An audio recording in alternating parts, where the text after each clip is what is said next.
They didn't insult my child. They just smiled and said, "Could you leave her with someone else this time?" They said it casually, publicly, with everyone watching. And in that moment, I realized they weren't asking for flexibility. They were asking me to choose convenience over my child. So I chose. And nothing went back to normal after that. It wasn't a private conversation. That's what made it different. There were people around, family, friends, the kind of setting where you're expected to smile, agree, and handle things quietly. They framed it like a favor, like something reasonable. My name is Rachel Moore. I was 36, working in operations support, and I'd already learned how these moments usually went. You don't argue, you don't make it uncomfortable, you figure it out later. So when they said it, "Could you leave her with someone else?" they expected the same response they'd always gotten. Accommodation. They didn't say she was disruptive. They said the plans were tight, that the timing would be easier, that it would just be for this one thing. All said with polite smiles. All said like my child was a logistical issue. I looked down at her. She wasn't doing anything wrong. She was standing quietly, holding my hand, watching faces the way children do when they're trying to understand whether they belong. That's when I felt it. Not anger, clarity. This wasn't about one event. It was about what they were comfortable asking, and when. They felt comfortable asking me to remove my child in front of other people. They felt confident I'd comply. Because I always had. I could feel the pressure, the waiting, the unspoken expectation that I'd laugh it off, say sure, and make arrangements, that I'd prioritize everyone else's comfort over my child's presence. For a split second, I almost did it. Out of habit, out of conditioning, out of the reflex to keep things smooth. Then I realized something important. If I agreed, my child would learn this lesson, that she was optional, that she was negotiable, that she was the problem that needed solving, and she would learn it in front of everyone. So instead of explaining, instead of negotiating, instead of softening it, I said one sentence. "No, she's coming with me." The room went quiet, not shocked, just surprised. Because they hadn't expected resistance, they'd expected compliance. That was the moment the decision became real, not loud, not emotional, public, and irreversible. No one said anything right away. That silence told me everything. Because if my answer had been expected, the conversation would have moved on. Instead, people shifted in their seats. Someone cleared their throat. Another person laughed lightly, like this was awkward but manageable. "Oh," someone said, "we just thought it might be easier." Easier for who? Not for my child, who was still standing there, very aware that she'd been the subject of a discussion. Not for me, who had just declined something I was clearly supposed to agree to. They tried again, softer this time. "It's not a big deal. It's just this once. We didn't mean anything by it." Every sentence was an attempt to make my refusal seem unnecessary. What struck me was how quickly the focus shifted, not to my child's comfort, not to whether she felt excluded, but to how uncomfortable my answer had made everyone else. Someone pulled me aside, quietly, urgently. "You didn't have to say no like that," they whispered. "You kind of put everyone on the spot." I looked back into the room, at my child, still holding my hand, still quiet, still waiting to see what would happen next. That's when I realized something important. They weren't embarrassed by what they'd asked. They were embarrassed that I hadn't protected them from the consequences of asking it. The tone shifted after that. Conversations became shorter. Smiles felt forced.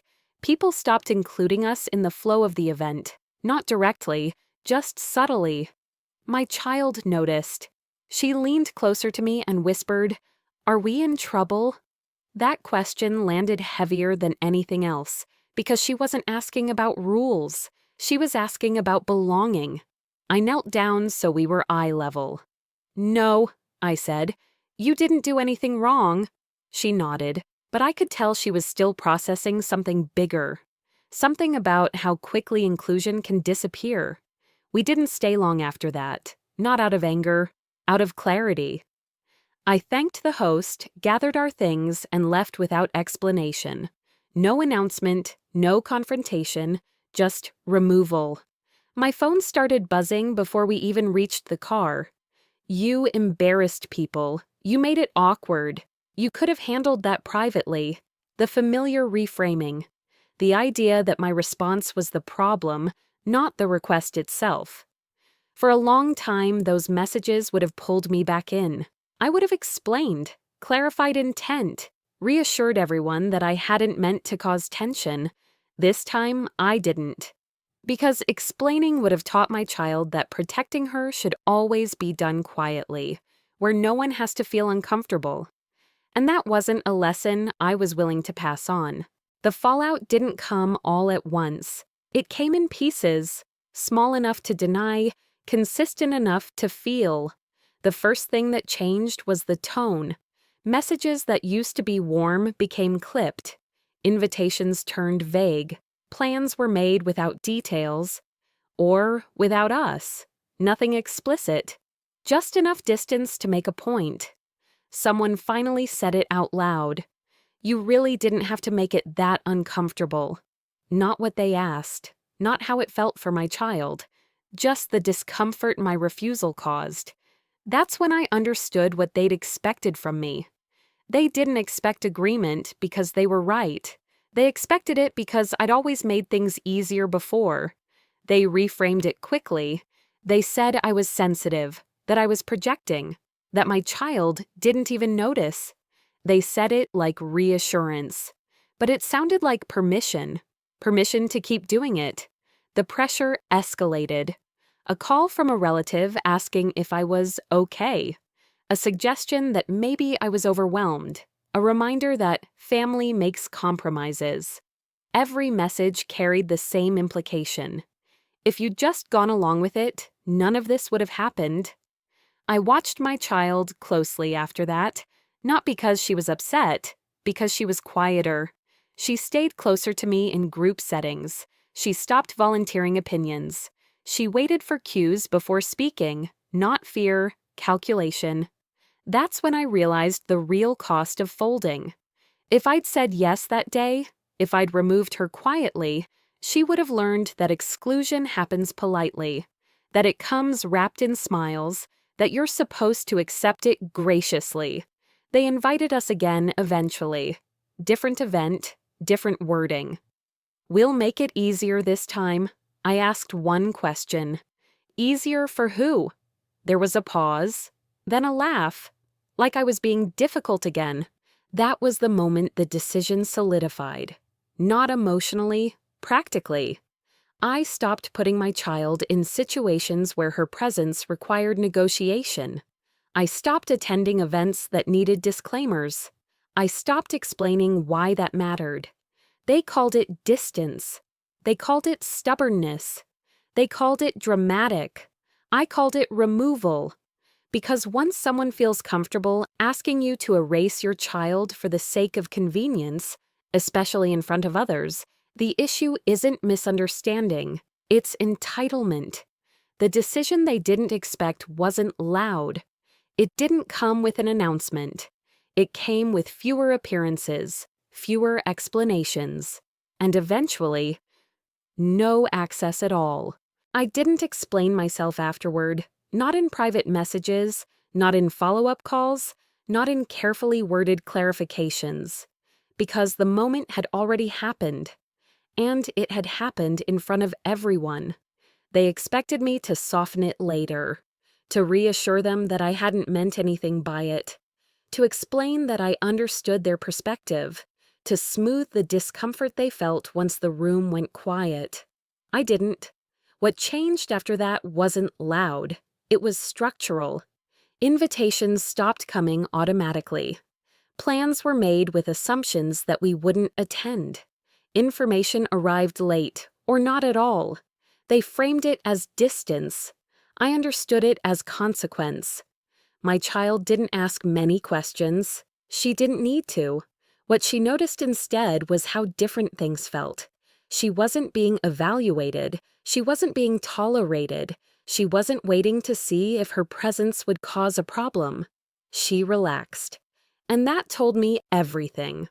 Someone eventually asked me if I regretted how I'd handled it, if I wished I'd said no privately instead, if I thought it had gone too far. I answered honestly, no, because saying no in private would have protected them. Saying it publicly protected her. They treated my child like an inconvenience. They expected me to solve it quietly. They expected me to prioritize comfort over dignity. What they didn't expect was that I'd choose my child without explanation, without negotiation, without softening the edges to make it easier for anyone else. The line they crossed wasn't about logistics. It was about belonging. And once someone shows you they're willing to question whether your child belongs, especially in front of others, there's nothing left to clarify. I didn't cut contact dramatically. I didn't announce boundaries. I simply stopped showing up where my child had to earn her place. That was the decision they didn't expect.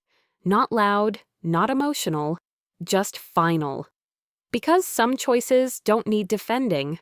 They just need to be made once and never explained again.